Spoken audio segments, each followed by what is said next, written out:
Welcome back, ladies and gentlemen, to another episode of Hinterland's Oneshot, episode 19. Today we have a hodgepodge of things to talk about because we're really bad at researching the topic I really want to talk about. Eventually I'll get around to it, but for now we just have updates from random things we found on the internet that are good talking points. How do you feel today? Fine. Just for the record, I spent all the time that you were out of town on a work trip just trying to manage the dishes. You could have done research. Shame. I've taken down those blue Christmas lights and moved them like 3 times. Look, the people don't need to know the inner workings of our home. The dishes and the Christmas lights are not important. What is important is Seattle still exists. Mm-hmm. You want to talk about your finger?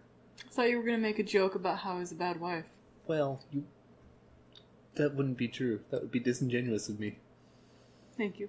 You're welcome. I did bake pretty good pumpkin bars.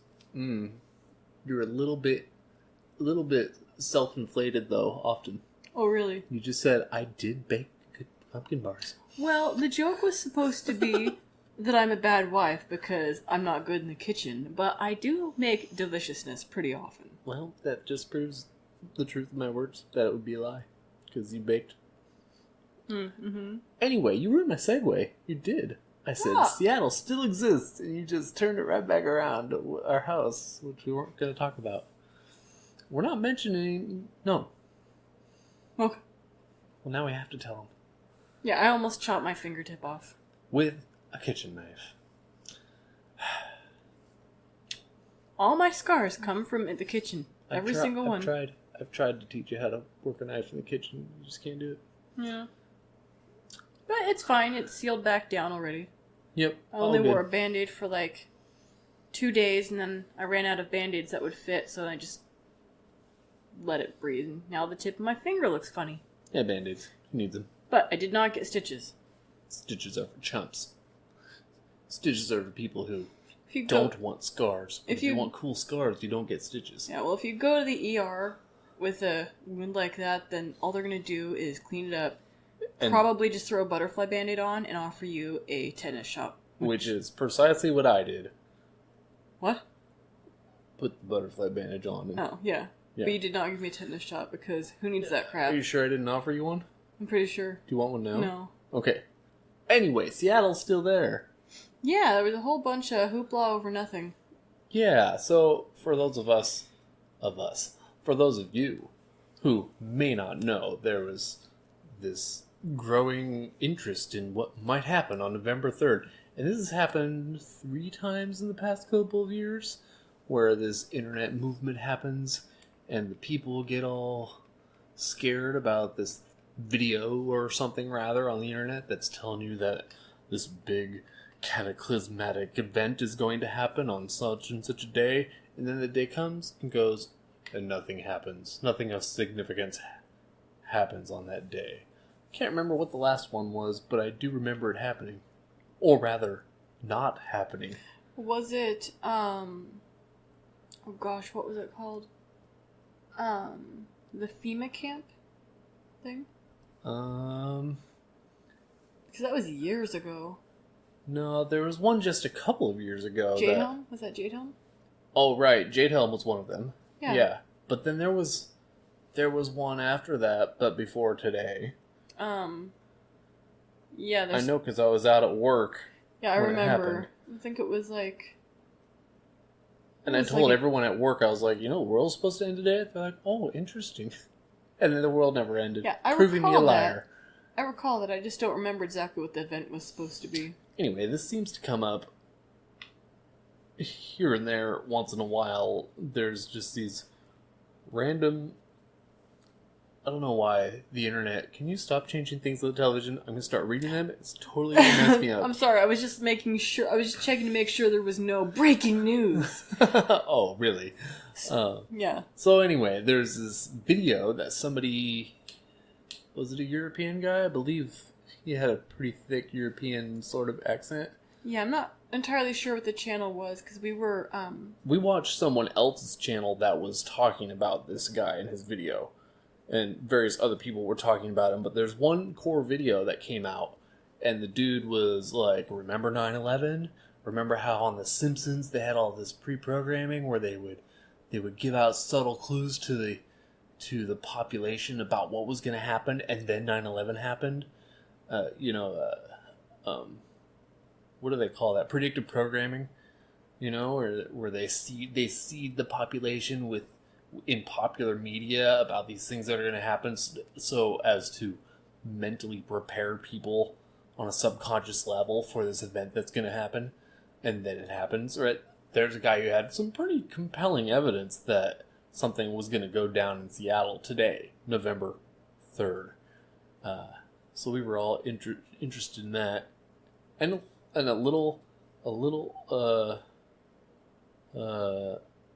We're freaked out. But I was out of town this morning, so I was not near town at all. I was far away by boat or plane. So if something crazy did go down, that might kind of mess up my day, being not home. Not that it wouldn't have messed up my day if I was home, but it'd be worse if I was gone. Yeah, I was out of the room a number of times for that video. I don't recall the evidences he gave for the exact date. Yeah, that was my question. I'm not sure how they arrived on November 3rd. Maybe it's still going to happen and they got the date wrong. Bum bum bum. But he claims there were hundreds, but he could only cover a few in his video. These predictive programming instances that pointed to November 3rd and Seattle specifically. It had to do with football, and it had all this imagery. He claimed that he believed it was some sort of bomb that was going to go off that everyone was going to believe was a nuclear bomb, but it wouldn't be a nuclear bomb. Which, although that didn't happen, it would make sense for them to do that because they could blame Korea, They could blame North Korea, a nuclear bomb, but they don't necessarily want to, ruin American soil with a bunch of radiation. But if they had something that made it look like a nuclear bomb, they could just pass it off with whatever BS science-y sounding story they wanted to so that they would all believe it. They'd be like, oh, it's a nuclear bomb, but A, B, and C made it so there's no radiation after so many days. It'd be easy. It'd be easy to convince people of that after something that was that catastrophic. Well, do you think they'd really care to not have radiation, though? Because, recall, I was really, really young at the time, so I'm not sure what was said about it then, but a whole lot of people got sick from the asbestos in 9/11. That's a good point. There's a ton of people dying to this day because of it. Yeah, I don't know. That's true. They didn't care much about that. In fact, that's part of the conspiracy, that they needed to take him down because asbestos abatement would be too expensive. So they just blamed it on the Saudis. No. We talked about that already, though. Yeah, that's another... But that was just my question, is I wonder if they would actually worry too much about the fallout. I'm pretty sure nuclear fallout lasts a lot longer than asbestos in the air. And would affect a lot more people. Speaking of which, did you ever hear... and it was just in passing, and I didn't pursue it, but did you ever hear that it was a conspiracy, or people were doubting that there was actually radiation leak from Fukushima? Or that it was actually as hazardous as the U.S. government was claiming?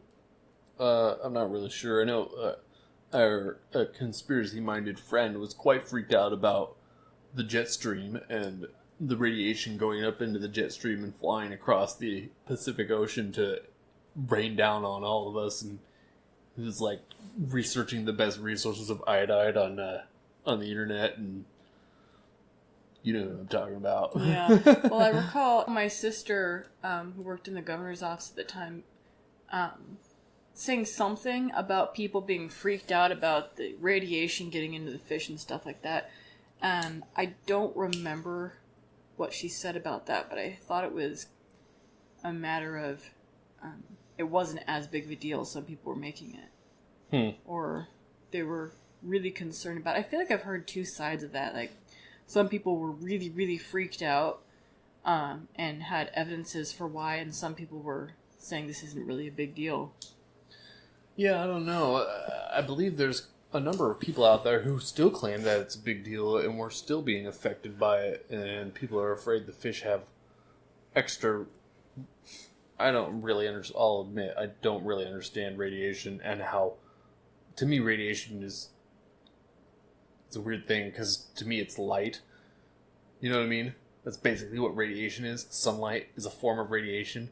So how can a fish be irradiated and then kill you? I don't understand the science behind it. I know it's dangerous. I'm not saying it isn't, but... Well, cell phone radiation, airplanes, we get radiation, right? Right, then how come we're not all dead from radiation? You know what I mean? How come nuclear fallout radiation can get in the air and get in the soil and get in the fish? And way more severe than what irradiated water. I don't understand how it works. Well, recall X-ray radiation is really gnarly. Yeah, like I said, I know it's dangerous, but I don't really understand how. How can a fish be irradiated from Japan and then swim across the Pacific and meet? And I catch it down out in the bay there and eat it, and it hurts me. You know, that seems weird to me. Not arguing with it. It just seems weird to me. Yeah, I don't know. A lot of people claim that that's still dangerous. But I don't know. Seems clean out there. Smelled clean. So, to get back to Seattle, do you think that if something ever does go down in there, do you think that the Space Needle will be the target because it's so iconic? No. I think if the Space Needle goes down, that's a happy accident for the guys who are doing it, but I think it makes more sense for them. Like the video says, I agree with that video. If there was a thing going on, they would have targeted the stadium for the most damage to make it more of a calamity. You know what I mean? The Space Needle in November, a lot less foot traffic than in the middle of summer. Well, yeah. Yeah, I mean, it's sad to see the Space Needle go down, but the difference between that crowd and the crowd at a football game, the Seahawks playing, you're talking about a big crowd. Know what I mean? Yeah. I mean, if that's what they're going for, is to make it seem as horrible as possible, I don't think a landmark is really what they'd be after. They'd be after biggest amount of people so they can blame it on terrorism and bad guys and whatever. The they being, they. The big they. The big they, that's right. So anyway, if anybody is interested in that, you can probably find that video pretty easily yourself, a little Googling. Do you recall the name of the channel? I know... I don't remember anything about it. I'm not going to look it up because that will... I feel like his name was Adam Green or something because he's somebody who shows up on Red Ice from time to time. I thought his name was Adam Green, but I might be wrong. Yeah. He did No More News or The More You Know News? Something like along those lines. Yeah. I feel like it was called The More You Know News. Anyone who listens to Red Ice is probably going to know better than us. Yeah. I mean, it wasn't his video. It was a video that someone else did. He was breaking down. Yeah, he was going through it and kind of explaining it and giving his take or whatever. Anyway, it's fascinating. And it did have a lot of interesting correlations between the 9/11 predictive programming stuff that you can find out there. There's a lot of eerie stuff with that. The weird stuff. And I have to wonder if that's just a...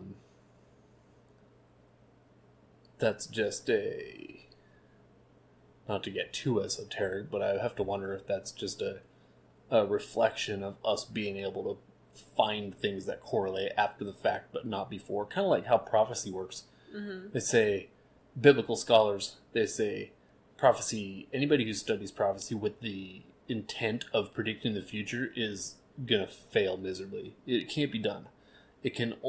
Prophecy is only there in the Bible to confirm the truth of the Bible. So you can only tell what prophecy is fulfilled after the fact. Well, that makes sense.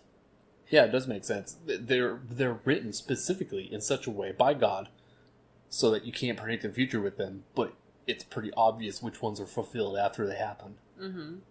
So I wonder if that's what's happening with all that predictive programming stuff. You will never be able to predict what's going on until after it happens, and then you look back. Yeah. I think that makes a lot more sense than just somebody out there feeding all the... If indeed it's even done on purpose. That's what I meant. Yeah. It doesn't make sense to... It doesn't really make sense to me that the people behind The Simpsons and Family Guy and Back to the Future and all these things, that they're all in on it. Yeah. I mean, that's something I've always had a hard time with some conspiracies, that I believe a lot of conspiracies. I don't believe that as many people are in on it as some people think. Yeah. It's really hard to keep a secret. It's true, especially on something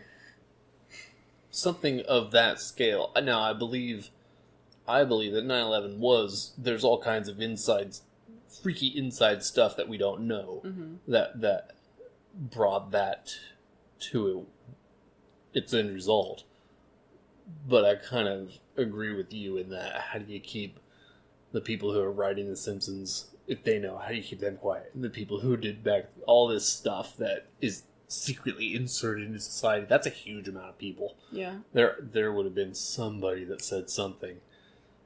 But, there's also, I didn't finish it, but I started an interesting documentary about that town where they built the atomic bomb. They did the atomic bomb research. Mm-hmm. The town was built by the government to that end.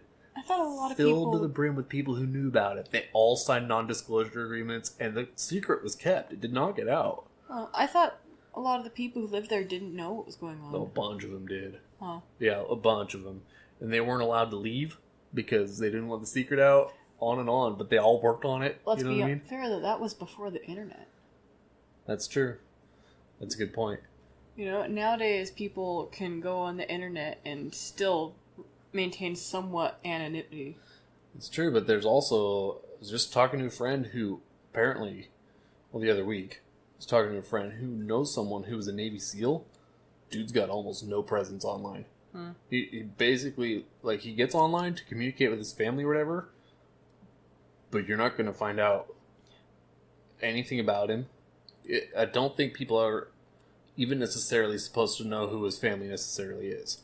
Well, that'd have to be really intentional nowadays, though. From the beginning of anything social, you'd have to plan it that way. Or they have their government methods of scrubbing the internet of your identity on purpose so that people don't know who you are, which is a great thing for a Navy SEAL. You don't want the people, you don't want anybody knowing who you are necessarily and what you do.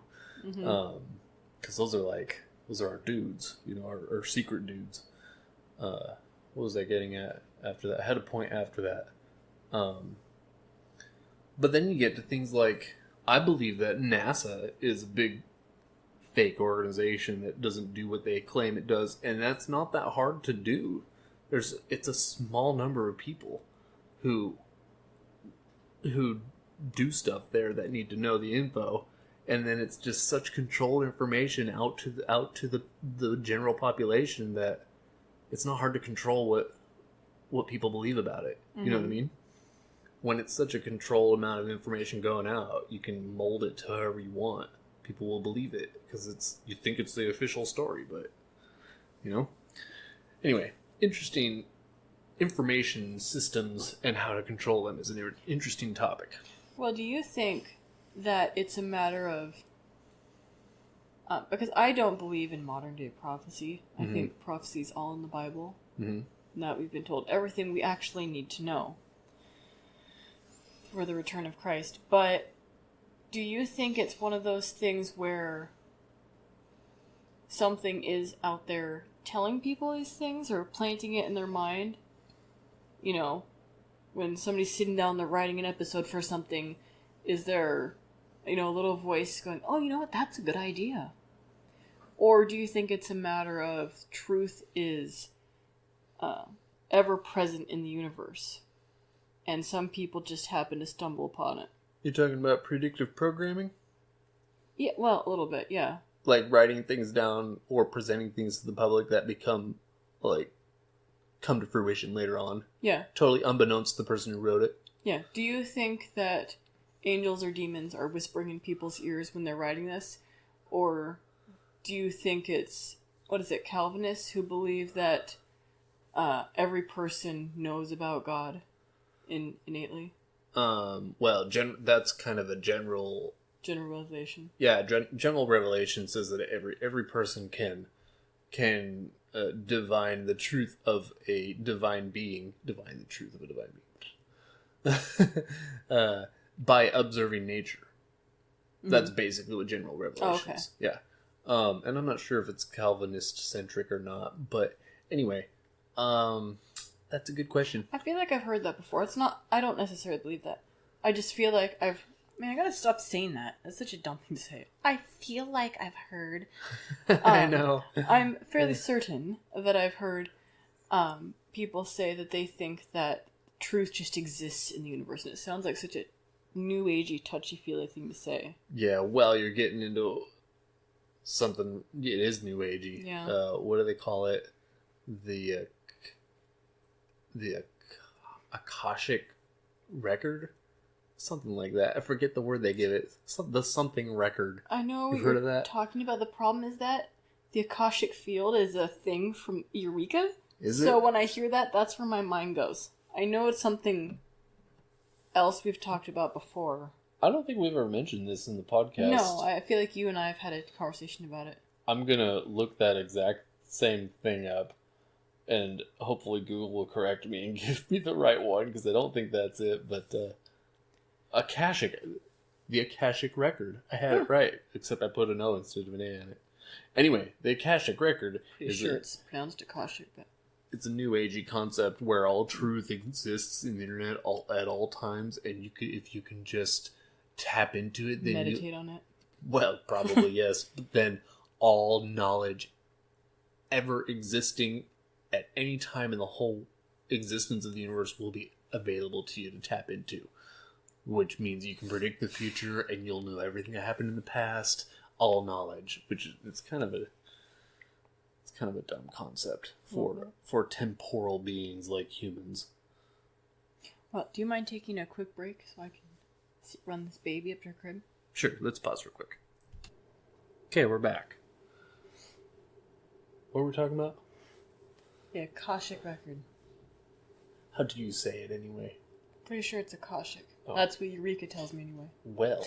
That was a fun show. Yeah, Eureka's a great show. I did some reading. Apparently, the Akashic records are all of human experience, not all knowledge everywhere in the universe. Although, you could say that knowledge is very human-centric. But if it was all knowledge everywhere and you believed in aliens, then it would include alien experience too. But this is purely human-centric. Uh-oh, we're about to be interrupted here. He's just a cat. He's fine. He's gonna floof his tail right over the mic. Yeah. And it's gonna make a sound. Poor little guy. So, yes, back to our original topic. Seattle's still there. Nobody was bombed by nuclear bombs. I was gonna say nobody died, but probably somebody died today in Seattle. I would assume it's a big city. But not from nuclear bombs. Well, we just took that train and ran with it. We did. I was actually going to say, before we completely left the topic, what are your feelings on people who think that it's perfectly fine to take mind-altering substances to have spiritual experiences? Well, that's not on topic at all. Well, when we were talking about the Akashic record. I think that... And prophetic jazz and...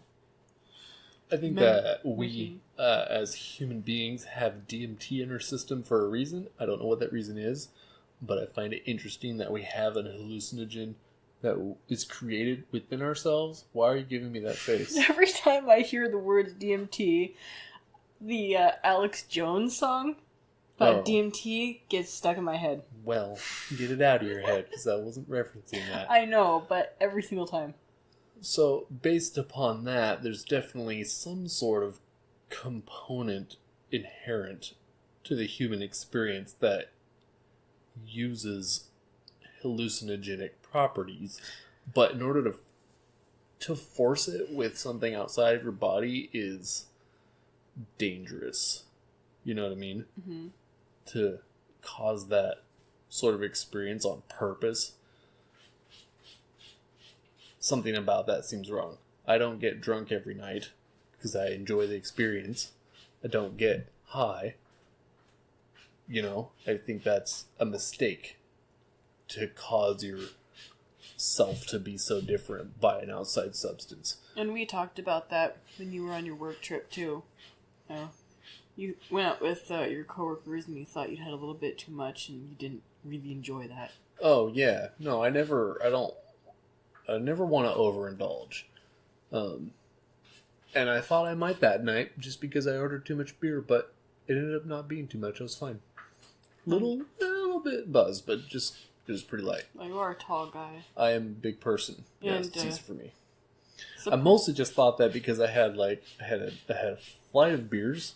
I had four 4-ounce beers, and I wanted to try a different one on the menu that wasn't part of the flight. And it was another 4-ounce beer, but that particular one was like 12%, so I thought that might push me over. I can do 4-ounce beers. Mm-hmm. Like that's one beer basically. But that last one scared me. I thought maybe it would make me all loopy, but I was fine. What I found funny is that back when you had a job where you had to go a whole week or so with 0 alcohol, is that you used to have to readjust to it when you came home, but I was fine. Yeah, 7 days without alcohol. It's amazing how fast your body Loses its tolerance. can lose tolerance and then regain it. Yeah. You know, just 1 or 2 nights later of having one a night, then it doesn't do that anymore. It's weird how quick that happens. Which my tolerance just gone after having kids. Yeah, well, you go months and months without alcohol, kind of. Well, what's funny, I wasn't even 21 when we got married, so I had no tolerance. Sure. Oh, come on. No, I do believe you. Yeah. I'm just making a joke about young people Uh-huh. because they're dumb and they drink. Remember, they didn't want to sell us beer on our honeymoon because your wife is 20. You guys can't prove you're married. Ridiculous.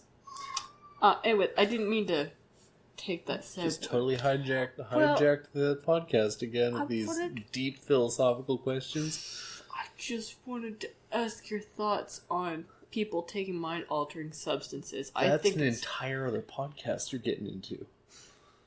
Someday we'll do one about his hallucinogens. Well, we have a bunch of different topics that had nothing to do with that first one. I know, but none of these have hallucinogens in the name.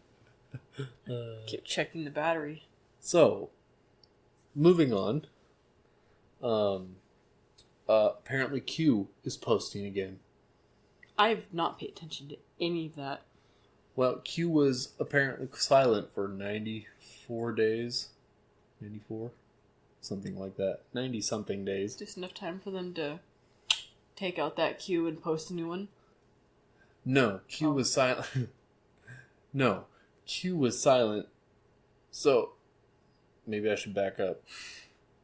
Do you know what Q is? Not really. Okay, so the prevailing understanding of what Q is that it is a person or a collective of people who are very near the president and may include the president who utilize 8chan to disseminate information to the public, right? Through very vague, somewhat hidden means. So they kind of talk in code and they put these things that are nonsensical and hard to discern and understand out there into the interwebs. And then all these super sleuth people who are big, like Q research people, put all the dots together and they come up with these affirmations of truth. Like somebody's on our side and they're giving us info that the deep state doesn't get because they're not willing to sit and put the clues together and do Q research or whatever, right? So it's like Trump and his cabal, which has got negative terms, but it's kind of a cabal. It's like a group of dudes that are separate from the deep state. They're the good guys, right? They're giving this information out so that the deep state doesn't have control of this information that's getting out. Mm-hmm. Right. That's basically what Q is in a nutshell. And it's so if you read the Q posts, they don't make any sense unless you're really, really deep on the research and you're good at connecting obscure dots. There's been a lot of... I haven't done much research, so I can't point to the things that affirm that this is a real thing, but there's a ton of people who think that. So anyway, 8chan died. Who is this 8chan? Very, very funny. 8chan was down and is now, as of yesterday or the day before, been migrated to 8kun or 8kun. 8kun. It's a new website, but it's the same thing, right? It's basically the new 8chan. And the reason why Q posts on 8chan is because I believe it has encryption software and anonymizing software that you can use kind of tertiary software to confirm that they're authentic. Right? So you can like decrypt it in such a way that you can confirm that the sender is who they say they are. That's one of the reasons they use that form for getting out. So anyway, new posts, and it's a big deal, and everyone's flipping out, and I don't know.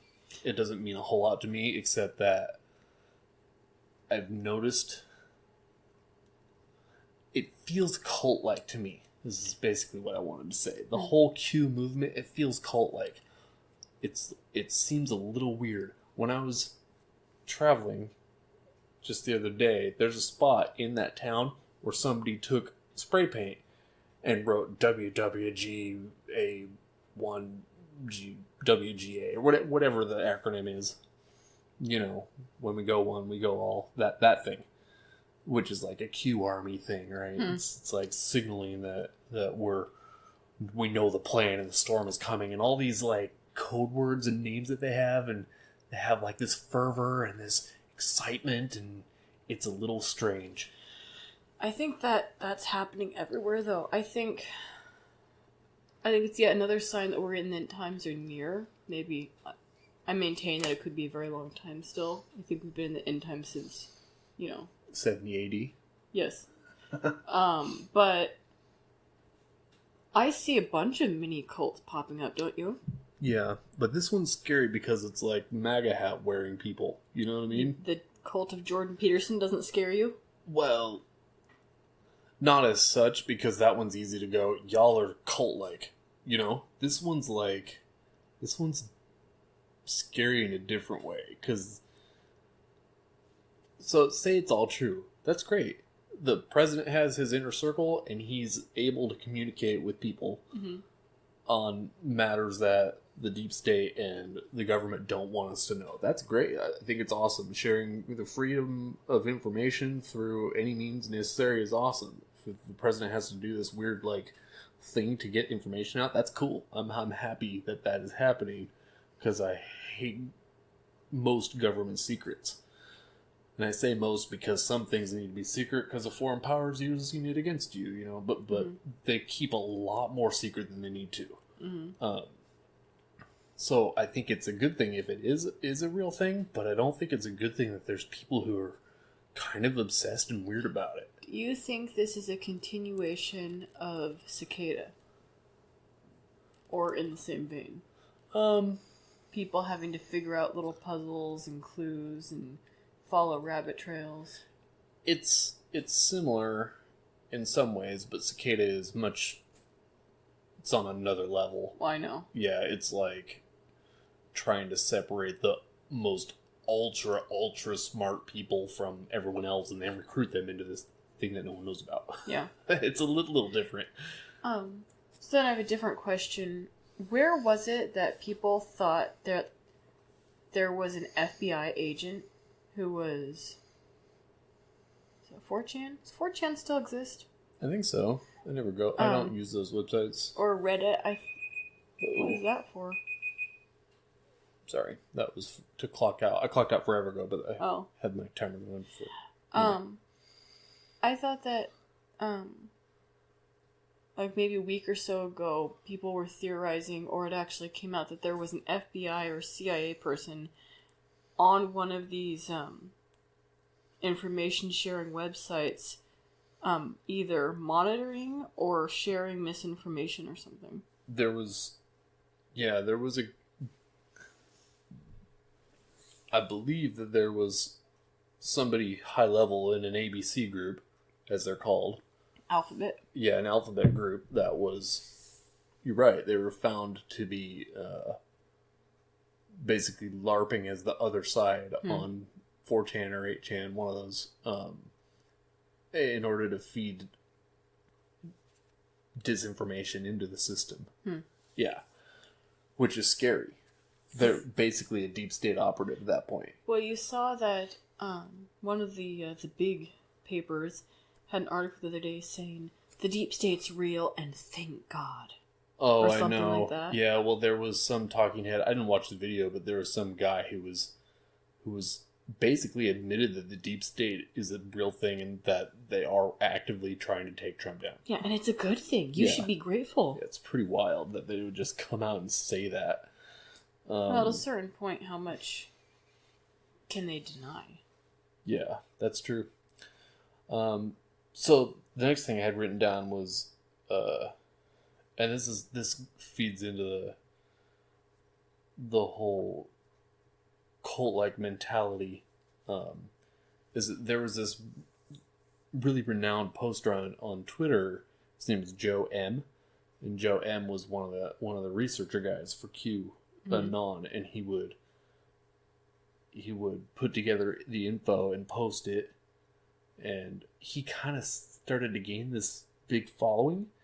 And just the other day, totally quit Twitter. Straight up deleted his account, I believe. Saw your comment about that. Done. And now there's all these fake accounts coming out trying to imitate him. There's been like 3 or 4 of them now, at least.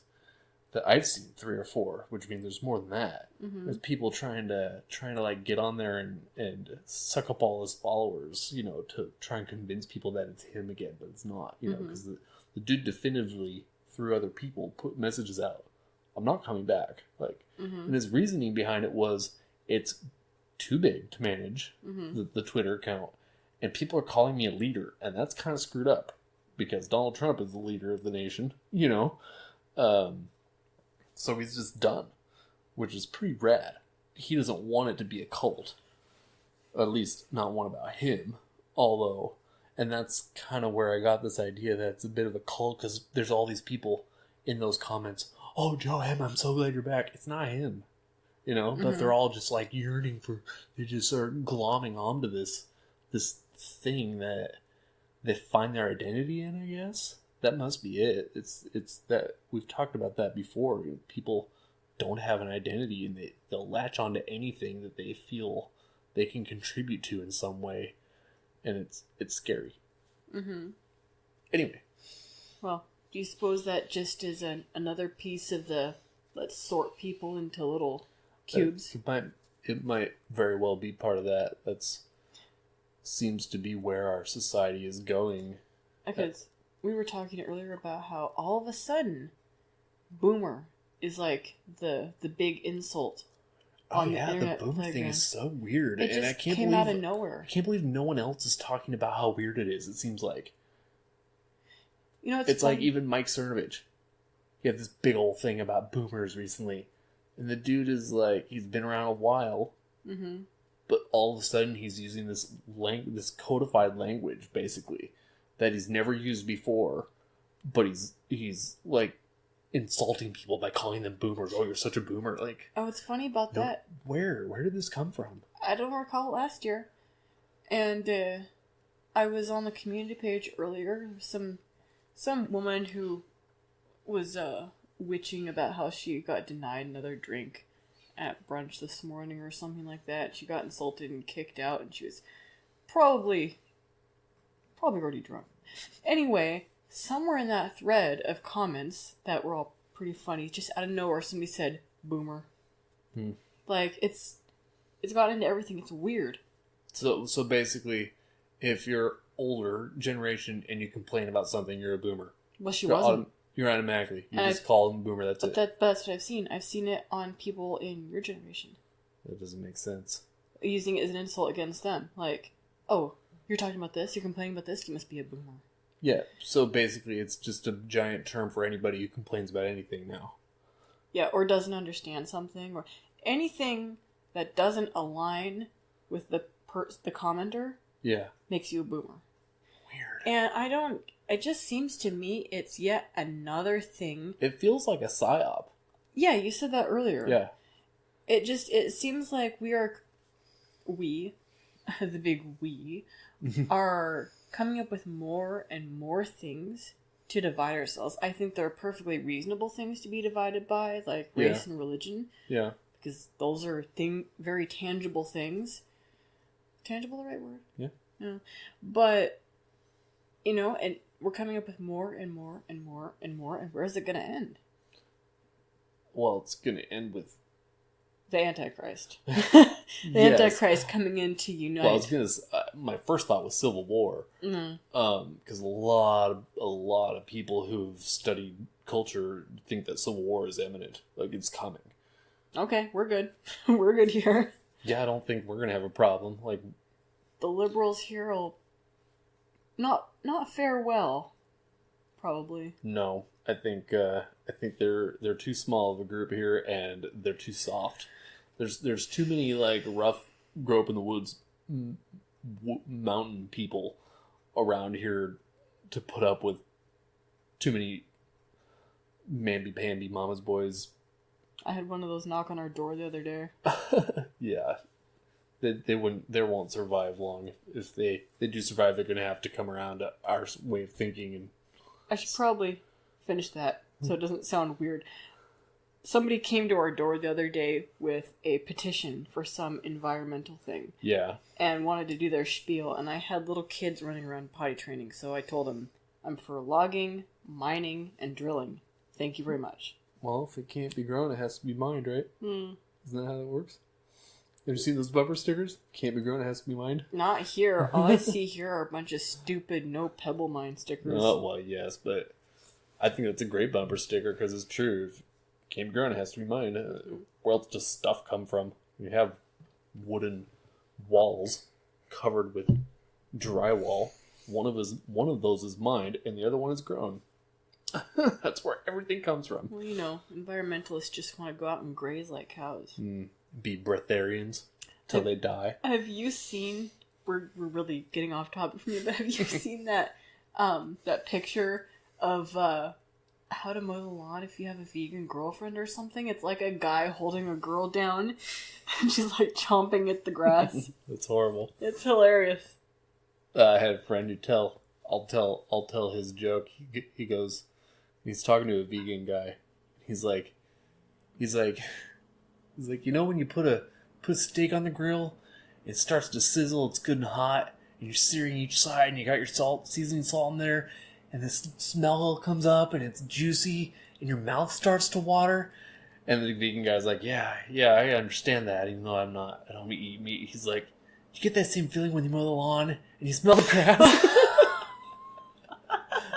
I remember he's a really good-natured guy, and he's like, shut up. He's laughing. It's funny. Remind me, wasn't that the guy who would come to lunch and he'd just load up on potatoes and rice? And he was really soft he kept talking looking about how, I don't know, he was kind of brawny, but I think he probably lifted weights or whatever, but... It was going to be that way for long. It's just a really bad... If you're a vegan, I'm addressing any vegans in the audience listening right now. Their time will end in 6 years. Well, not only that, but y'all can't just subsist on starch. I mean, if you want to be a healthy vegan, you can't just have potatoes all the time, and that's a problem. And you can't just do supplements. Right, but if you want to be extra unhealthy, sure, have starch. There's no meat in it, so just have loads and loads and loads of starch. Noodles, tons of noodles, and potatoes. That's all you should eat. That was that guy's problem. I looked at his plate and thought, man, this guy ain't going to last long, because all he had was a giant mountain of potatoes. Yeah, he's vegan, but where's the nutrients? Where's your broccoli and your and your cruciferous vegetables and all the things your body actually needs, you know? Like, beans, you're just... at least. Yeah, even beans. And all he had was potatoes. He's like, I just love potatoes. Well, everybody loves potatoes. Yeah, everyone loves potatoes, but if it's your only source of food, you're going to have problems. Yeah. So anyway, diverse your palate a little. Don't just eat crap food because you're vegan. And try finding a vegan who's gone beyond 8 years of being a strict vegan and see how they're doing. Yeah, it's rough. They don't last long. Wow, veganism. That's not where I intended to go.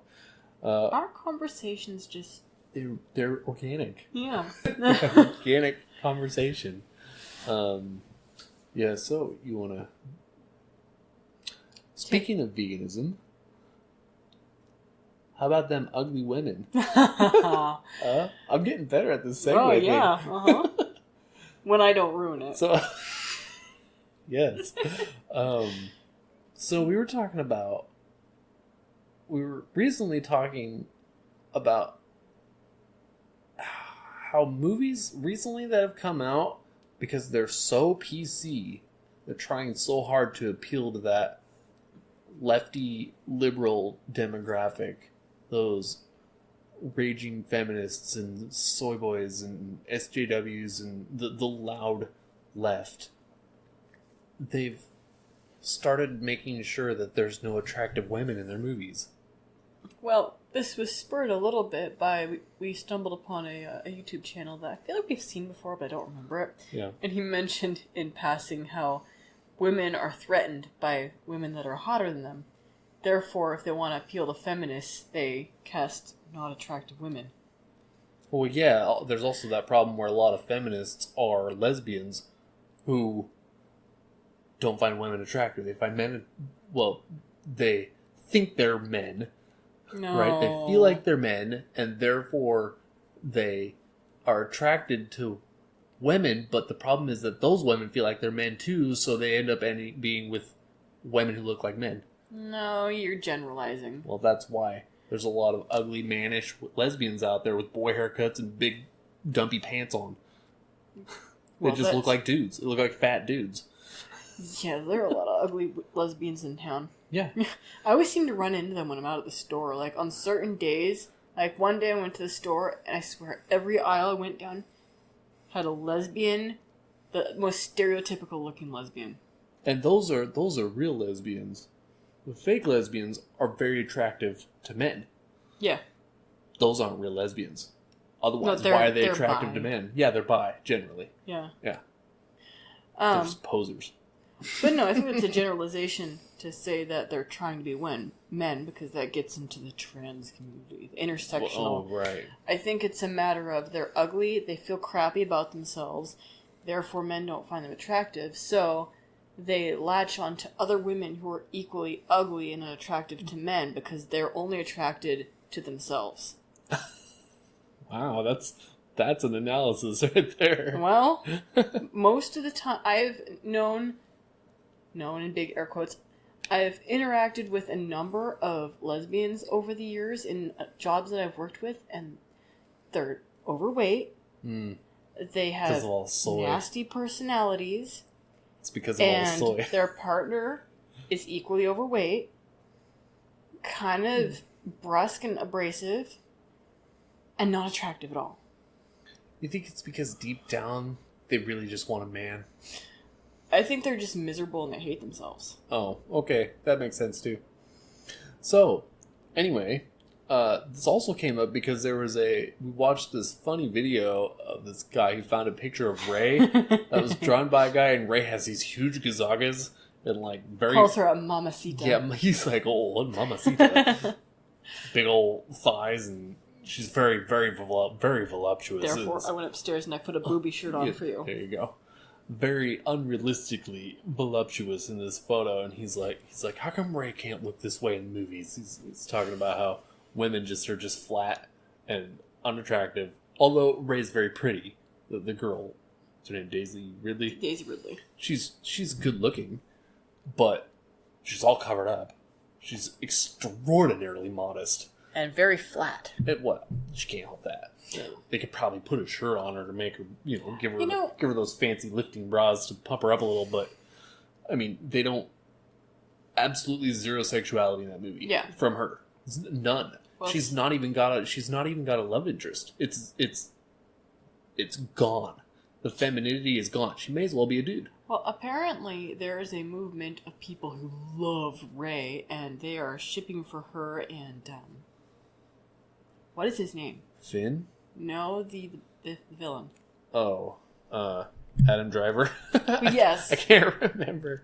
It's sad when it is sad the when the names movie are is so unmemorable. Kylo Ren. Yes. There you go. Apparently they want them to really, really be a couple in real life. I just found this out because on my Twitter I stumbled upon some account that seems to be entirely aimed at parodies and memeing Star Wars.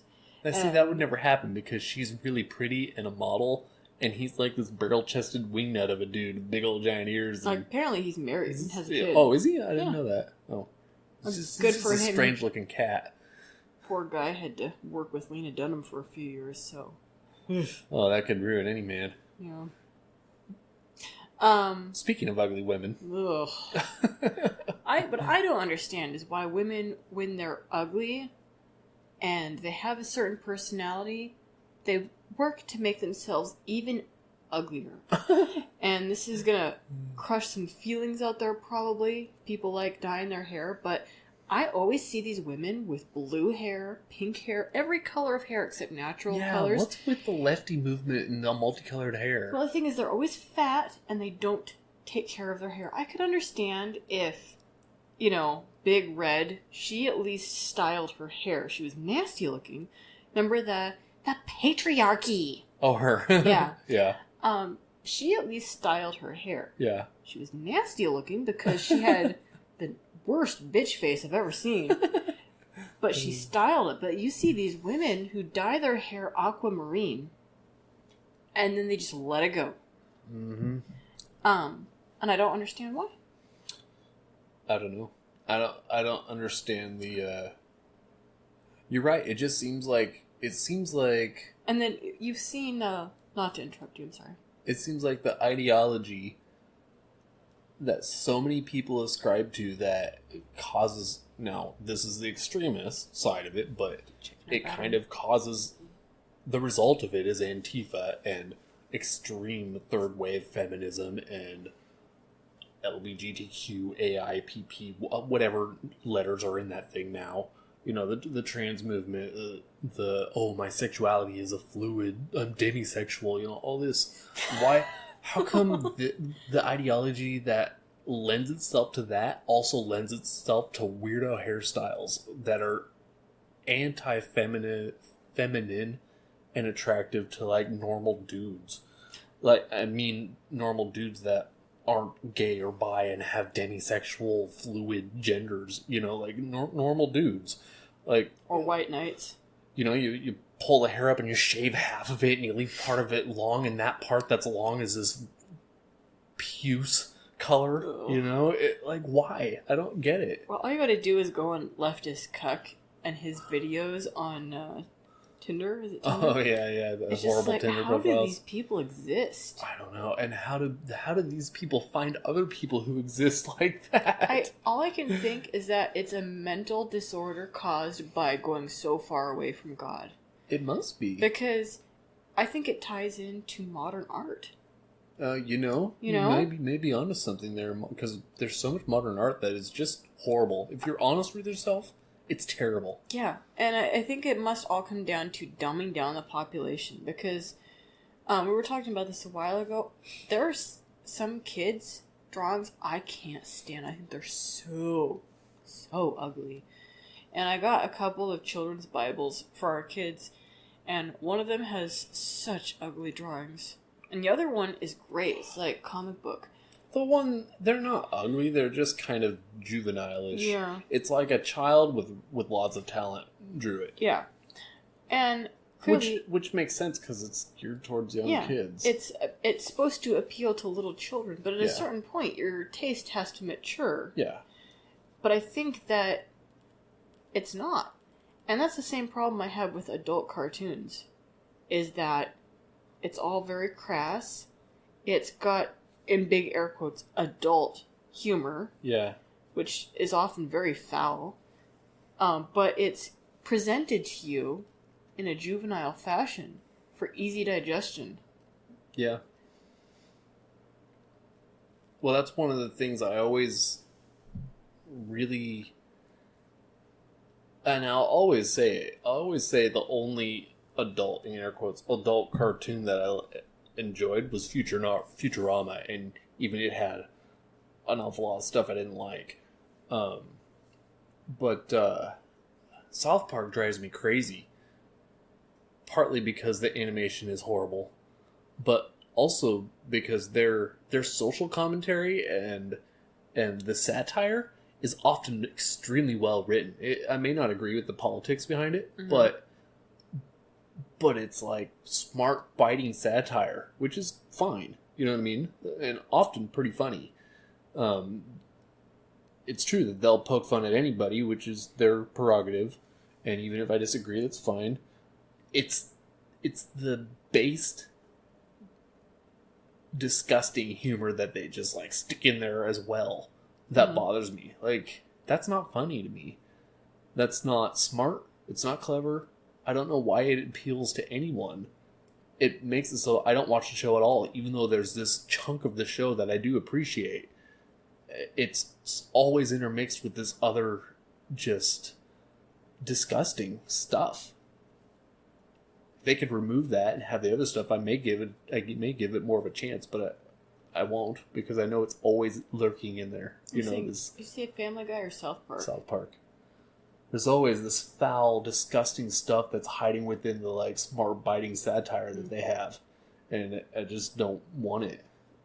And I've never found a show that has as smart a satire without the disgusting stuff. That's the only show that has it, but they also just lower themselves to this other like primal idiocy of humor that I don't like it at all. Now here's the question. Do you think that a lot of that is geared towards tricking people into their kids growing up on this stuff or watching it because somebody who doesn't know go, "Oh, cartoons"?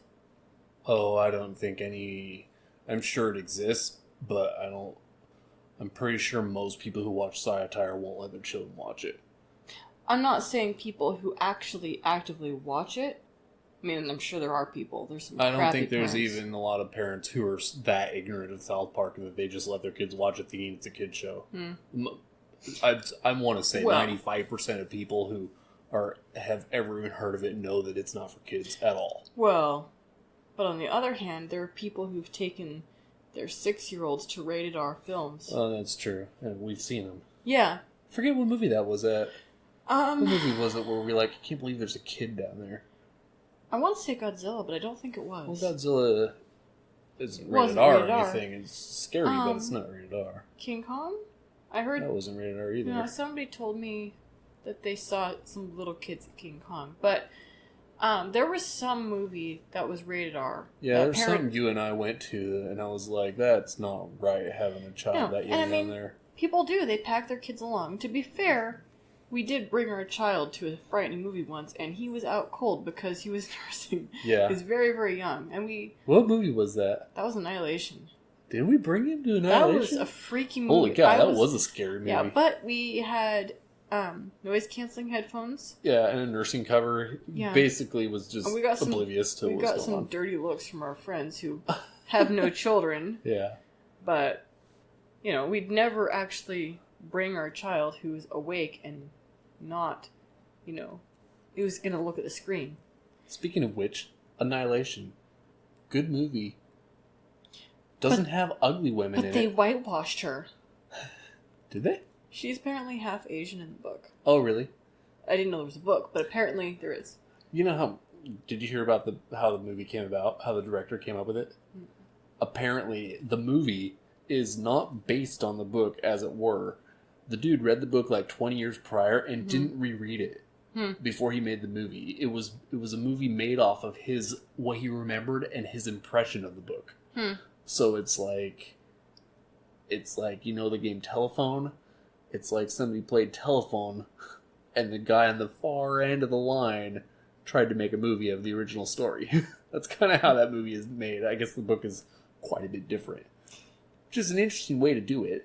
So since it's up now, what are your thoughts on race-bending characters? Is that race-bending? Is that how you Race put that? swapping? Race swapping. I think, Make sure our battery's doing good. for the most part, I think it's garbage. I think it's garbage to change source material. Can we pause for a second so I can go check on the kids? Sure, yeah, let's pause just for a moment. And we're back. You asked me about race swapping characters, and I gave it some thought while you were out of the room. I have to say that I believe if being white or black is specifically mentioned and is actually part of a story, then race swapping someone from white to black or Asian or whatever is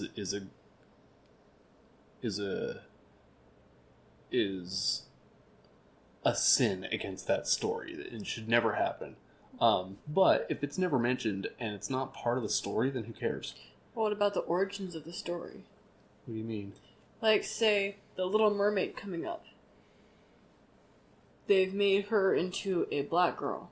Oh, I have to say something else I did think about. If it's already represented visually, like if you're race swapping a character in a book and it's never come up, and you don't know if it's kind of ambiguous, then it can work fine. But if it's already visually representative on the screen, then it's just pandering. Yeah. In my opinion. The thing I thought of as an example is, what if they race swapped Sherlock Holmes? Think about that. Right? You laugh, right? Because even if we didn't have movies, think about this. Even if it was Sir Arthur Conan Doyle's novels, right, and somebody wanted to write a new novel where Sherlock Holmes was a black guy, that wouldn't work. You know why? Victorian era London didn't have hardly any black dudes. And if it did, I mean, it sure did, but those black dudes probably weren't upper middle class Well respected. Or they weren't detectives. upper class, well respected detective type people. Excuse our cats, they're angry at each other. Yeah, cats are always angry with each other. You know, it wouldn't work in that story because the black people weren't of that ilk ever in that society. They just weren't. Well, more likely. So it would be like a fish out of water story at that point, and nothing would work.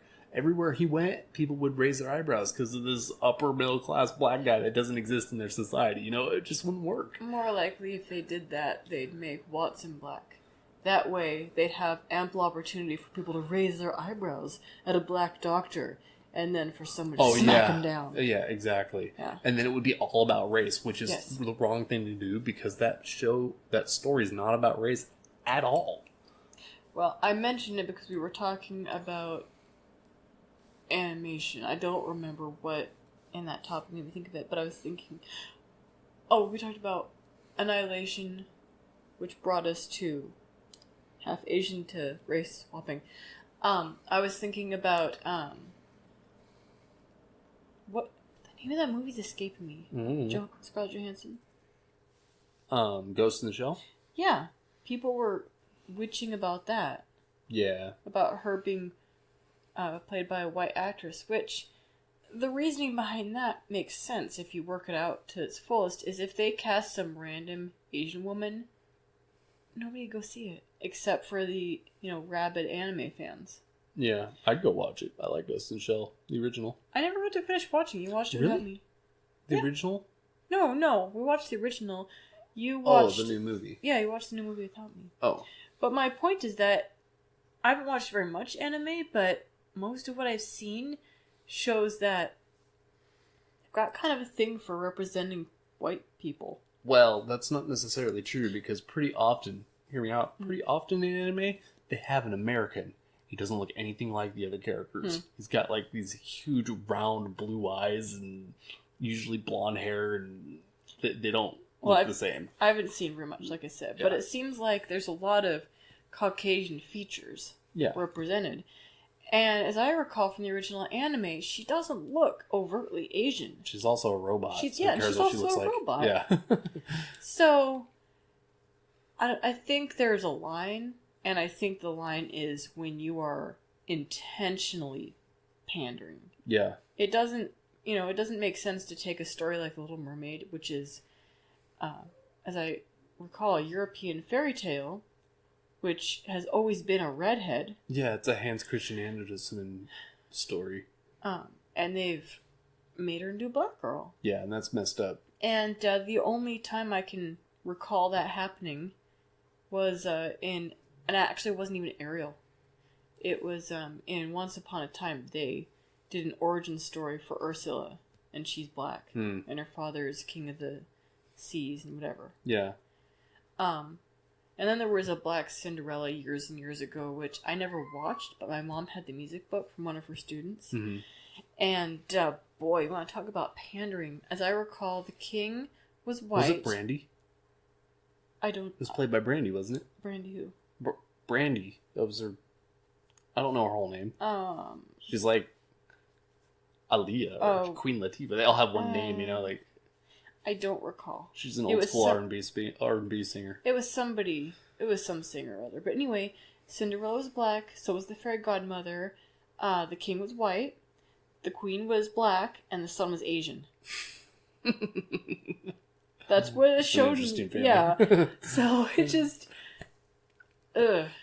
Well, we did a few months ago. We did talk about if they turned James Bond to a black guy.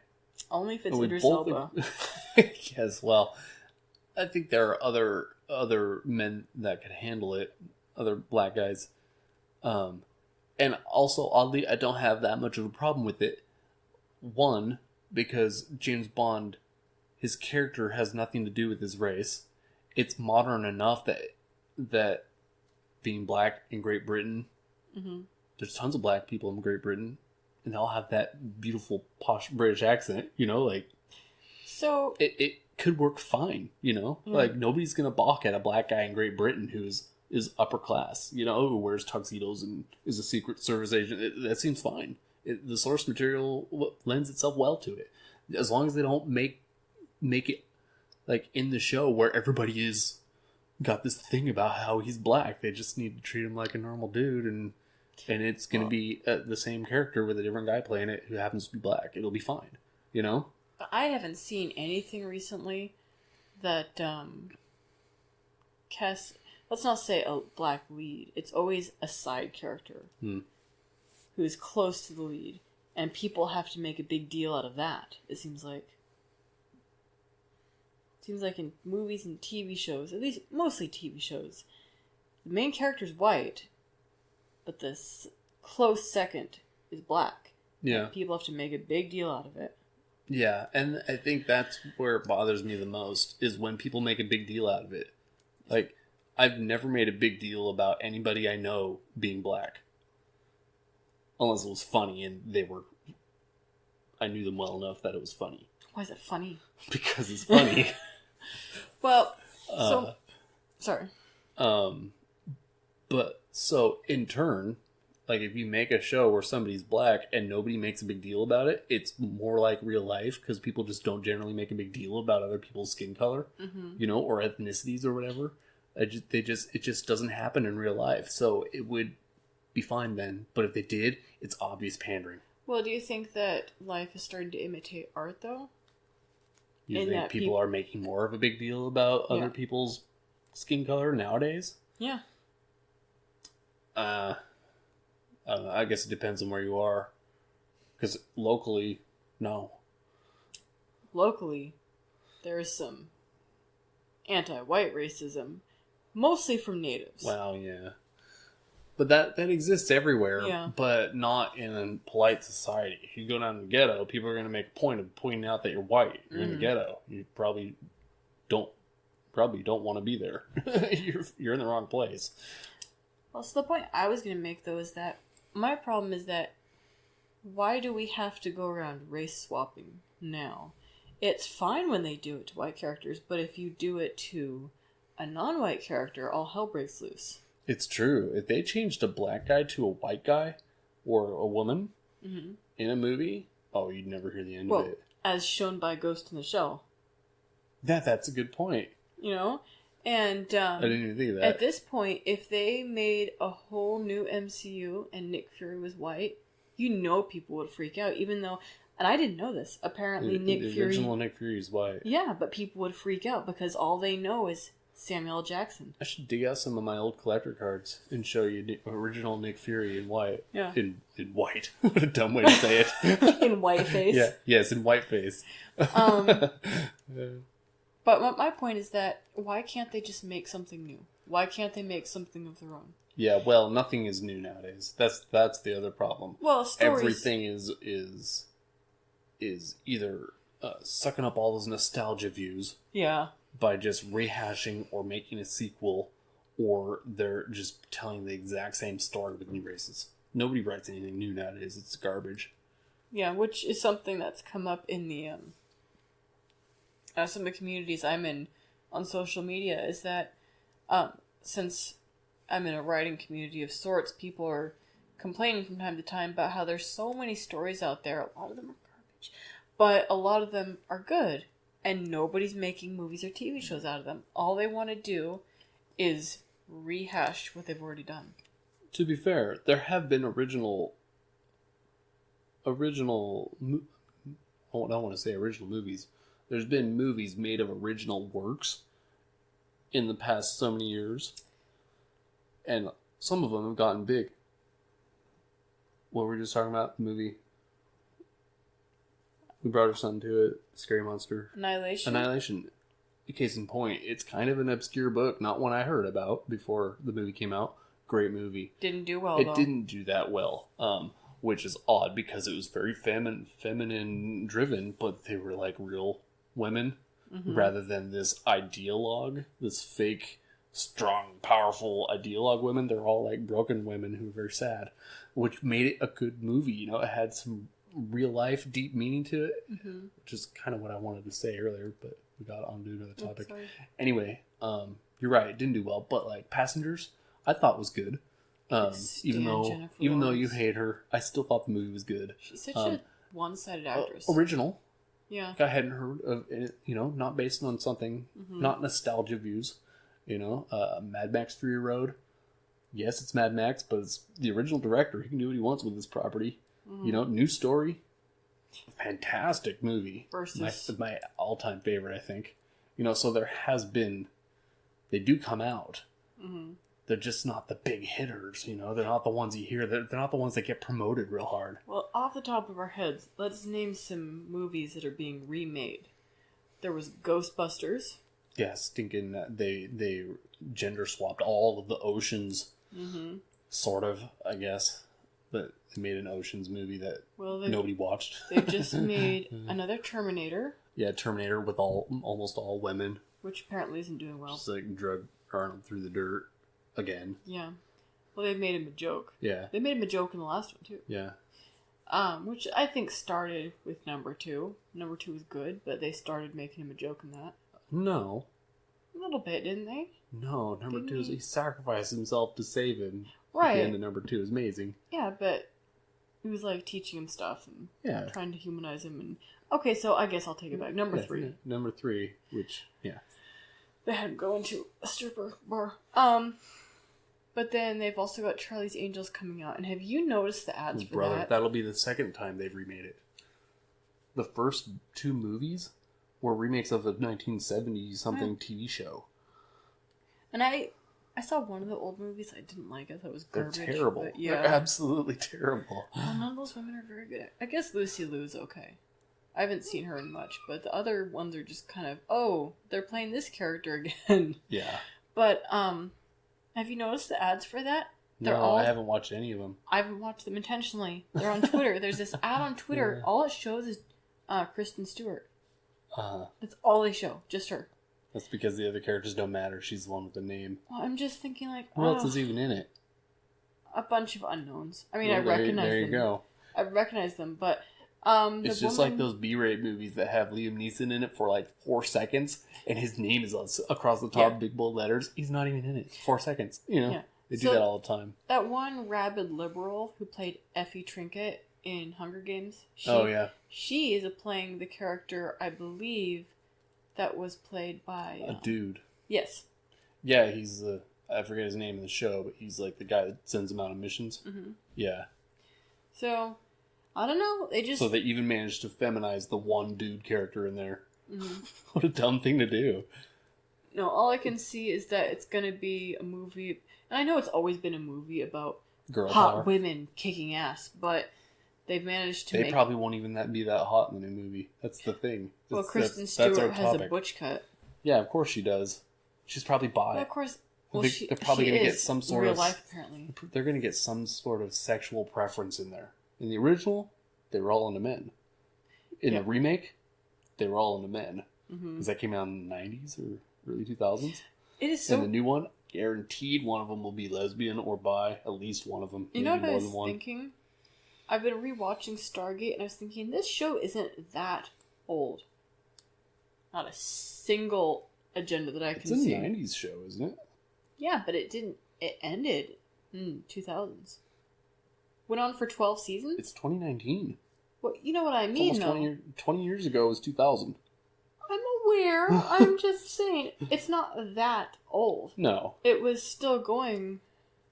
No, most of this like current cultural climate we're in has come about in the past 10 years. Yeah. And it's new. We were talking about how feminism wasn't even that big of a deal, even in Atlantis. There was there's maybe one or two episodes in Stargate SG-1 I can think of where they're like, yeah, woman power. Yeah. And it worked out fine. Because it was, the Air Force, modern day Air Force, versus this actual misogynistic culture that was putting veils on their women. Yeah.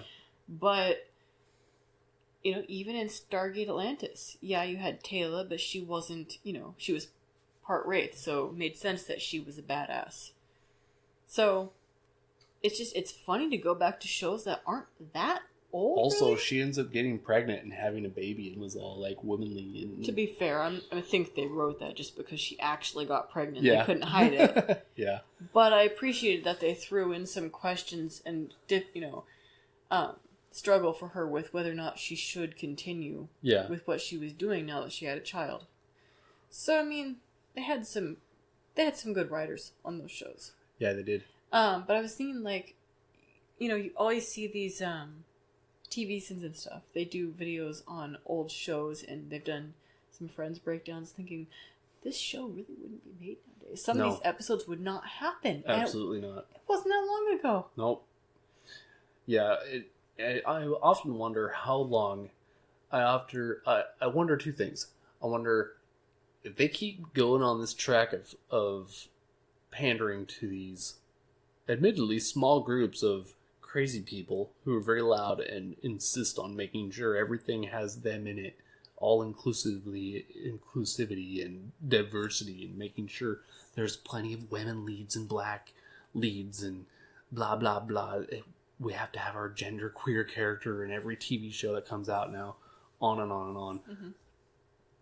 How long before they stop doing it because people stop watching it?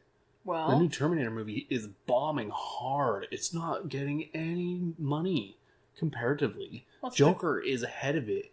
And it came out forever ago now as far as movie timing goes. It's still ahead of it now. It's behind Joker, which came out, 2 weeks ago? I don't remember. Long enough that it should be lower in the ranks. Terminator should have blasted it out of the water now, but it's still ahead even though Terminator just premiered. It's bombing hard because it's just a feminist pandering movie. Well, it's because nobody wants to watch. The people who whine about their agenda, they never go to actually see these movies. That's true. But my point is, it makes me wonder how long they're going to go before they stop pandering so hard and actually start making movies people want to watch again because they're losing money. You know what I mean? Or is their ideology so heavy duty and they want it out there so badly that they're willing to lose millions, literally millions and millions of dollars? A Terminator movie ought to break in the cash. It ought to, but it's not because they're pandering. But they apparently don't care because they got to get their message out. It's weird. But you got to wonder how much of it is they think they'll make money and how much of it is this is the world we want to create. Yeah, it must be that second one because they're losing money. Yeah. The Star Wars movie, terrible. The latest one. I mean, who knows what the newest one is going to be. But I suspect it's not going to make what they think it's going to make because they're pandering, you know? Yeah, well, I've heard a number of times that they're still doing reshoots, and it's coming out in, what, December? Yeah. So, I don't know. I was going to say earlier, I have a problem with this whole let's race swap and gender swap things when just make something new. Yeah. Yes, all the stories have been told, but you can still make something new from that. And it is possible. And I kind of talked to my mom about that a while ago because I'm writing another story for my dad for Christmas. Hopefully, I don't think he listens to this. Go away, I don't want you to disrupt the mic. Go on. Go on. I need to... Poor cat never gets any love. I need to trim his claws. They're really sharp. Sorry. And I was struggling to make stories that weren't just rehashes of the basic fairy tales. So. Well, if only we were born in the 70s and then we could write anything. All you gotta do is read A Man with a Thousand Faces or The Hero with a Thousand Faces, which isn't on my shelf, even though I gestured towards the shelf. I have The Power of Myth on there, so that it's somewhere up there. And then write Star Wars. And you just open Joseph Campbell's works and follow it. ABC, this is how you write a legend for the modern man. And boom. That's how you get Star Wars. Well, I was going to say, wasn't there a call for Indiana Jones or one of those iconic characters to be turned into a girl? And I was just thinking, we have Lara Croft. Yeah. And that's what bothered me when at the end of Uncharted, I love Uncharted, it's a fun series, I've played it a bunch of times. I didn't enjoy the last game as much, even though it was very pretty and it was well done. I didn't enjoy the last game as much because it just seemed like a rehash. And also, they gave Nate a daughter at the end, and it just didn't... Oh, and she's whiny. Yeah, she's kind of annoying, but that wasn't it. It was just... It didn't seem complete to me. It seemed like it would have been a better ending if he'd had a son, you know? And I heard somewhere that originally they were going to give him a son. Really? Yeah, I don't know if that's true, but I'd heard that, and it would have felt better to me, like, you know, he's continuing on the family tradition. But instead, they gave him a daughter. Which, okay, fine, whatever. But it just seemed like an intentional move to feminize, you know, the future, as it were. And I have mentioned before when we did the podcast on that game, I hated Elena. Most annoying character. Chloe was great. She had her issues, but she was a well done character. Yeah. And I enjoyed Lost Legacy. It was a little feminist. Mm-hmm. Nadine was super annoying, but it stood alone very well. Yeah, it was fine. I feel like maybe that feeling that you get where this negative reaction that you get towards it being a girl as the legacy holder, the progeny, instead of a boy it kind of goes against... I mean, if you're a Christian, you believe the Bible, or even a Jew, you know, the Old Testament kind of goes against the way God laid it out. There's always a thing of, like, fathers and sons and inheritances, and that's kind of a natural order type of thing laid out by God. So maybe you felt against that because they were like, oh, here's this girl child, she's going to carry on the legacy, when she shouldn't really be the inheritance holder. It was the firstborn son that was... You know, and also a female lead just isn't. Females aren't the leaders in the world. You know that it's supposed to be men. That's a godly thing. You know, the strong female. That's contradictory. Women can be strong, but they're not supposed to be the strong provider. You know, that's a man's thing. Women are nourishers. You know, it's a natural order thing. So maybe that was like your gut reaction because it's like natural order. Maybe. It could have just been the way they presented it, too. And I do have to say, though, for the Lost Legacy, they made Nadine kind of an irritating character, but I did appreciate the fact that they were realistic in how they portrayed her and Chloe, and that it took two of them to to beat the crap out of the bad guy again. Yeah, it's true. Even though she's supposed to be like this Krav Maga specialist or whatever. Yeah, she's a mercenary. Yeah. Who grew up in that life. So, another thing too is I think it's also just a matter of we have a firstborn son. Yeah. You know? And we both saw that tweet from Mark Collette today about that some woman, she got suspended from Twitter, thankfully, saying that all white women should do us all a favor, and if you know you're having a white son, just go to the nearest Planned Parenthood. And it's just knowing that stuff like that exists in the world. I can't believe somebody would even say that. Yeah, that's kind of incredible that someone would even come out and say that in public. And if they say it in public, they must think it all the time in their mind. Well, you know? I think that's basically what I said in my response too. Yeah. But you know, it's hard not to go through life just looking at people sideways, knowing that mindset exists in the world now. Yeah, it's true. People are so far from the natural moral basis that people ought to have. You know, the God-given morality. They've separated themselves so far from that they have so little regard for the sanctity of actual human life that they would make a comment like that. It's sick. Well, does that tie in a little bit to tweets you were looking at about how you don't have to be a Christian to have moral law? Oh yeah, it's such a weird. Yeah, it's a weird thing when people separate their morality from divinity, as it were. You actually can't have a unified set of morals without a moral lawgiver. There is no moral law without a moral lawgiver. It's part of the logic, proving logically the existence of God is the moral law. There's actually a great argument from that standpoint. You can't have moral law without a moral lawgiver, because otherwise it's every man for himself. Do what thou wilt shall be the whole of the law. You know, it's my morality is different than yours, therefore abortion's fine and people don't matter, and I could kill you with this axe and have no remorse at all because that's my morality. Mm-hmm. You know what I mean? There has to be a standard, but where does the standard come from? You can't get it from the guy next to you because he's human, and it's maybe different than yours. You have to appeal to something. Mm-hmm.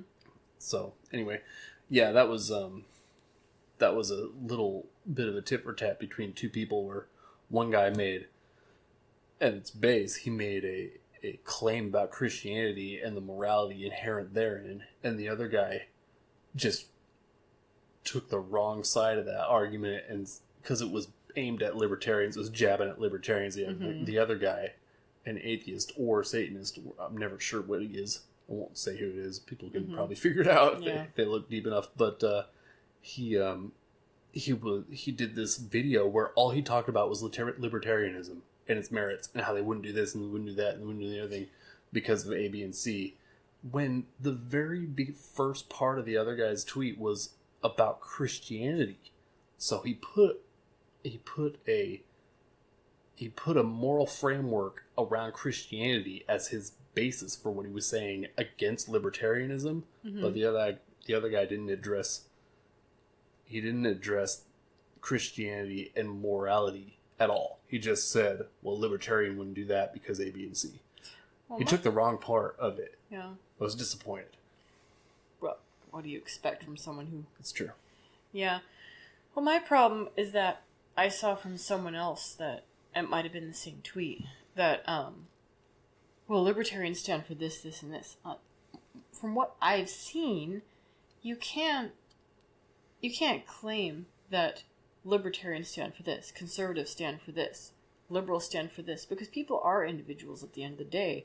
And while you might, take the mantle of conservative, there are definitely conservatives who say, well, I don't think abortion's a good idea, but in certain extreme cases, I think maybe it's okay. That's not conservative. Yeah. That's not Christian.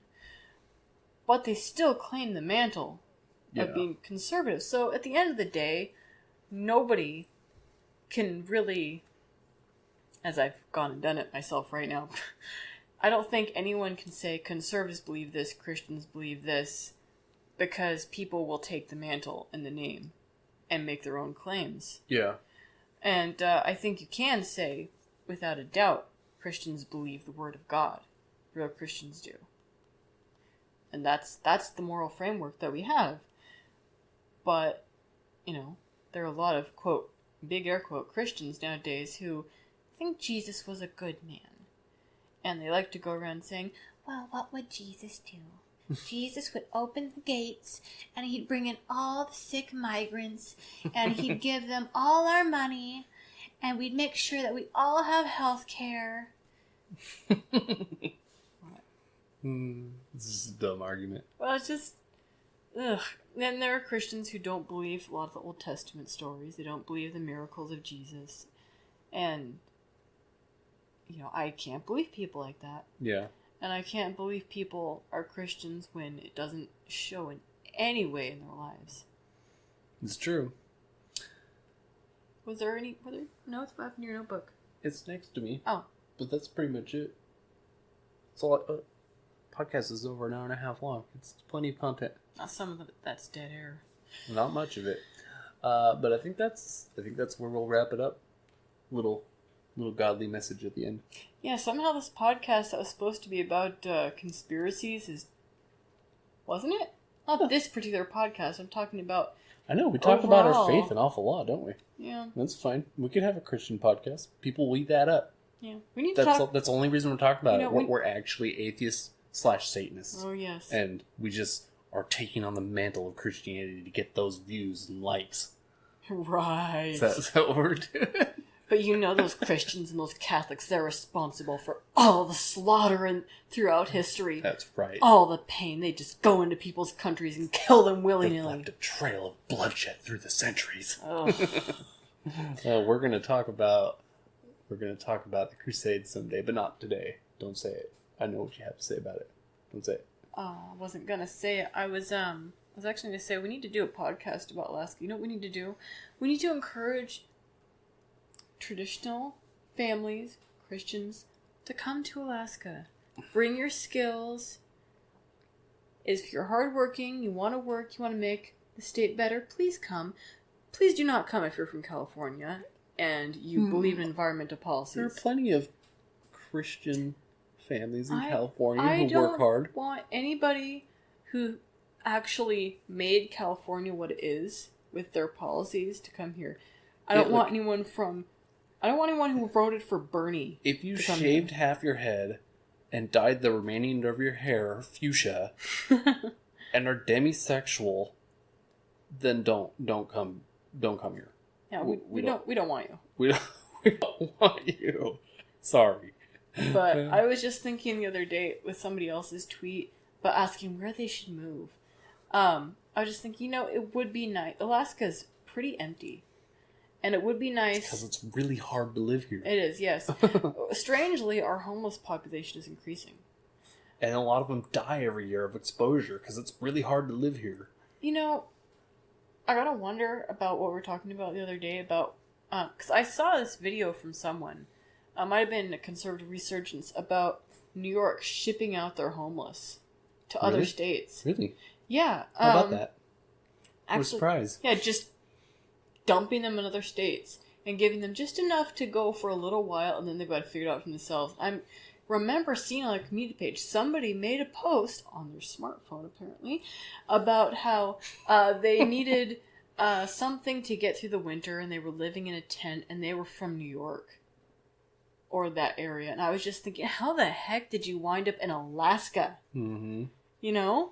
This is not a place to be homeless. It's not. And I was driving by Fred Meyer today, leaving, and I look in the woods, and there's a tent city up there a number of times. Yeah, there's just garbage everywhere. Yep. And, if people are going to move here and they're going to do that, don't come. If you're going to bring your environmental policies and your socialist policies and your redistribution policies, we've already got enough people like that here that we would very much like to leave. Mm-hmm. So there was a post somebody made about, if you're leaving where you are because of how you've made it and you don't like it, don't make here like there. And people saw that and they took it to be an open borders thing, a anti-migrant thing. And how dare you? Migrants built this country. Migrants work so hard. I'm an immigrant. How dare you? I'm so offended. Legal migrants don't have to be offended at all.